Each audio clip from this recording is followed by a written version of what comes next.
नमस्कार, मैं हूं अर्चित और आप देख रहे हैं 4AM टुडे टीवी। नए भारत का नया नजरिया, जहां खबरें सिर्फ बताई नहीं जाती बल्कि उनकी सच्चाई पर गहरी चर्चा होती है। चलिए शुरुआत करते हैं हमारे खास कार्यक्रम खबर पर विस्तार से चर्चा के साथ।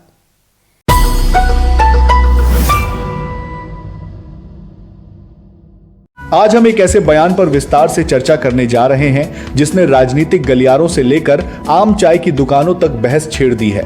एक मुख्यमंत्री, संवैधानिक पद पर बैठे व्यक्ति की टिप्पणी, धर्म से जुड़ा तंज और फिर उस पर तीखा राजनीतिक जवाब। सवाल यही है, क्या सियासत अब शब्दों की मर्यादा से दूर जा रही है?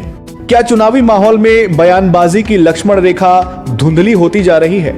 और सबसे अहम, क्या ऐसे बयान देश के सामाजिक ताने बाने को प्रभावित करते हैं? आज खबर पर विस्तार से चर्चा में हम असम के मुख्यमंत्री हेमंत बिस्वा शर्मा और AIMIM प्रमुख असदुद्दीन ओवैसी के बीच छिड़े इस नए विवाद को हर कोण से समझने की कोशिश करेंगे। दरअसल विवाद तब शुरू हुआ जब असम के मुख्यमंत्री हेमंत बिस्वा शर्मा के एक बयान को लेकर राजनीतिक और सामाजिक हलकों में नाराजगी सामने आई।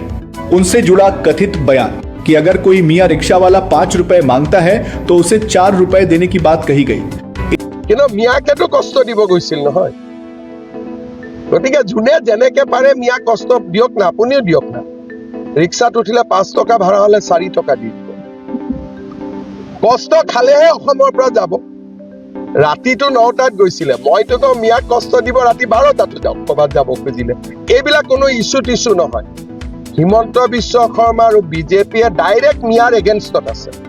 আৰু এইবিলাক আমাক ইস্যু বুলি কৈ কি লাভ হ'ব? আমিতো কৈয়ে আছো, আমিতো লুকুৱা নাই, লুকাইছো নেকি?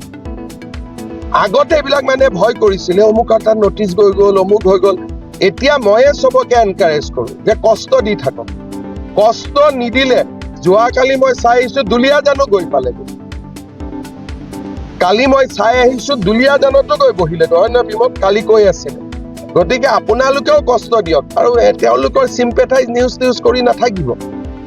আপোনালোকৰ ঘৰতে লাভ জেহাদ হৈ যাব। इस बयान को धार्मिक पहचान से जोड़कर देखा गया और इसे अपमानजनक करार दिया गया। इसके बाद हैदराबाद से सांसद और AIMIM प्रमुख असदुद्दीन ओवैसी ने पलटवार किया। उन्होंने तीखी प्रतिक्रिया देते हुए कहा कि वे मुख्यमंत्री को 2 रुपए की भीख दे देंगे। ये आसाम का एक मुख्यमंत्री है, 2 रुपये है किसी के पास? ये 2 रुपए दो, 2 रुपये का कॉइन लो।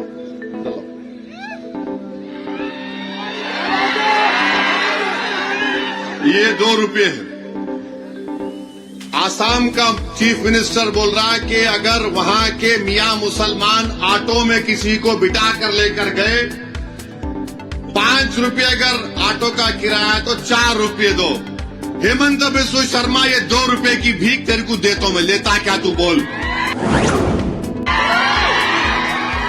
तू 2 रुपये का भिखारी है, मैं जानता हूं तेरे को। तू सिर्फ इतना कम आदमी है, इतना छोटा आदमी है कि गरीब जो ऑटो चलाता 5 रुपये 4 रुपये ले कहां लेता? बोल, देता हूं आके तेरे को, डालू तेरा अकाउंट में, डाल दूं ये 2 रुपये को। बताइए आप, क्या है ये? भारत के आईन पर कसम खाते हम तमाम लोग। वो आईन बोलता है कि सब बराबर है, कोई भेदभाव नहीं करना चाहिए, मुख्यमंत्री हो, किसी को भी प्राइम मिनिस्टर हो। पर बोलता नहीं, मियां होंगे तो ऐसा करेंगे। वोट डालना है तो बांग्लादेश में जाके वोट डालो। आसाम में तरकारी की कीमत बढ़ गई तो मियां जिम्मेदार है। अरे क्या है ये? तुम क्या करना चाहते हो? और बोलता है कि अब जब ये होगा, SIR होगा तो नाम निकाल देंगे। लो भाई 2 रुपये आपके, अब नहीं ले तो बोल रहा हूं, ले लो।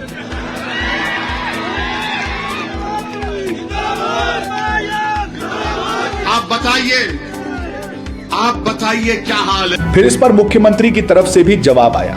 उन्होंने कहा कि 2 रुपए भी पैसा है, उससे वे असम का विकास कराएंगे, लेकिन हैदराबाद में नहीं, असम में आकर दिया जाए।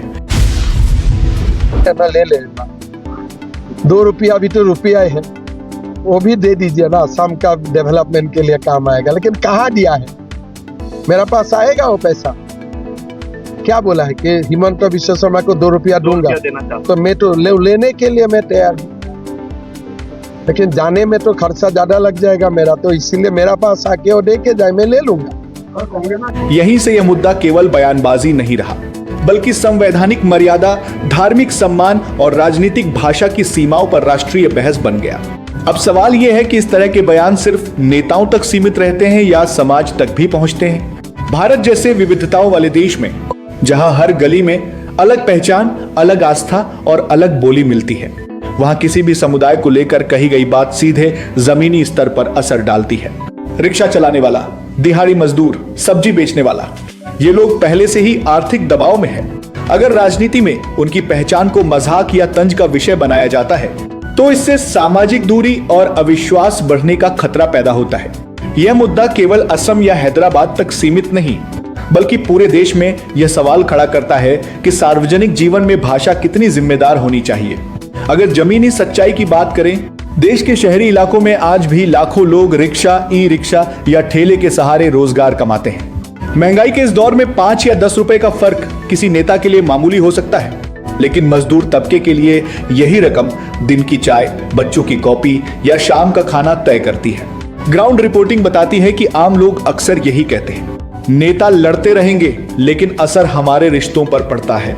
कई सामाजिक कार्यकर्ता भी ये सवाल उठा रहे हैं कि चुनावी भाषणों में जब पहचान आधारित टिप्पणी होती है तो उसका असर मोहल्लों और बाजारों तक दिखने लगता है। अब इस पूरे विवाद में अलग अलग पक्षों की बात भी जरूरी है। सरकार और समर्थकों का पक्ष। मुख्यमंत्री के समर्थक यह कह रहे हैं कि बयान को संदर्भ से अलग करके पेश किया गया और उनका इरादा किसी पूरे समुदाय को निशाना बनाने का नहीं था। उनका तर्क है कि राजनीतिक बयानबाजी में शब्दों को तोड़ मरोड़ कर पेश किया जाता है। विपक्ष और आलोचकों की राय। वहीं विपक्षी दल और कई सामाजिक संगठन इसे असंवैधानिक भाषा बता रहे हैं। उनका कहना है कि मुख्यमंत्री जैसे पद पर बैठे व्यक्ति से संयम और संतुलन की अपेक्षा होती है।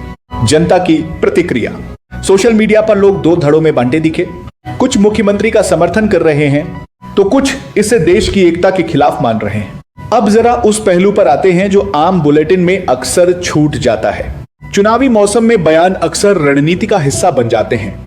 कभी भावनात्मक मुद्दे, कभी पहचान की राजनीति, तो कभी तीखे शब्द। इन सब का मकसद समर्थकों को साधना होता है। लेकिन सवाल यह है कि क्या तात्कालिक राजनीतिक लाभ के लिए सामाजिक संतुलन को जोखिम में डालना ठीक है? संविधान सभी नागरिकों को बराबरी का अधिकार देता है।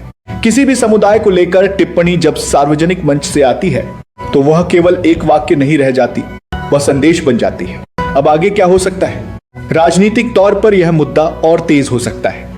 विपक्ष इसे चुनावी हथियार बनाएगा, सत्ता पक्ष इसे सफाई और पलटवार के जरिए संभालने की कोशिश करेगा।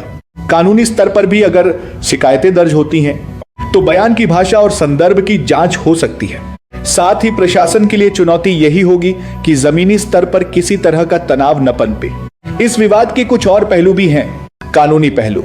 भारतीय कानून में सार्वजनिक मंच से दिए गए बयान अगर किसी समुदाय को ठेस पहुंचाने वाले माने जाते हैं तो उनकी जांच संभव होती है। सामाजिक असर।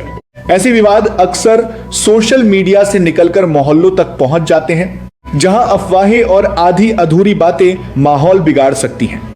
राजनीतिक संकेत। यह साफ दिखाता है कि आने वाले समय में भाषा और बयान चुनावी राजनीति का अहम हथियार बने रहेंगे। आर्थिक कोण। गरीब तबके को लेकर की गई टिप्पणी उनकी रोजमर्रा की जद्दोजहद की याद दिलाती है और यही बात जनता को भावनात्मक रूप से जोड़ या तोड़ देती है। अब अंत में सबसे बड़ा सवाल, क्या राजनीति सिर्फ जवाबी हमलों तक सिमट कर रह जाएगी या फिर नेता अपनी भाषा में वह गरिमा दिखाएंगे जिसकी उम्मीद संविधान उनसे करता है?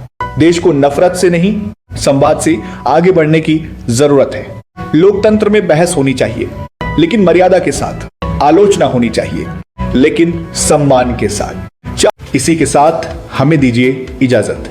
खबर पर विस्तार से चर्चा में आज के लिए इतना ही। कल फिर मिलते हैं किसी बड़ी खबर के साथ। हमारे खास कार्यक्रम खबर पर विस्तार से चर्चा। वीडियो को लाइक करें, ज्यादा से ज्यादा शेयर करें और ऐसी ही बेबाक, निष्पक्ष, सच्ची, भरोसेमंद और जमीन से जुड़ी खबरों में लगातार बने रहने के लिए हमारे चैनल और पेज www.4amtv.in को सब्सक्राइब करें। बहुत बहुत धन्यवाद।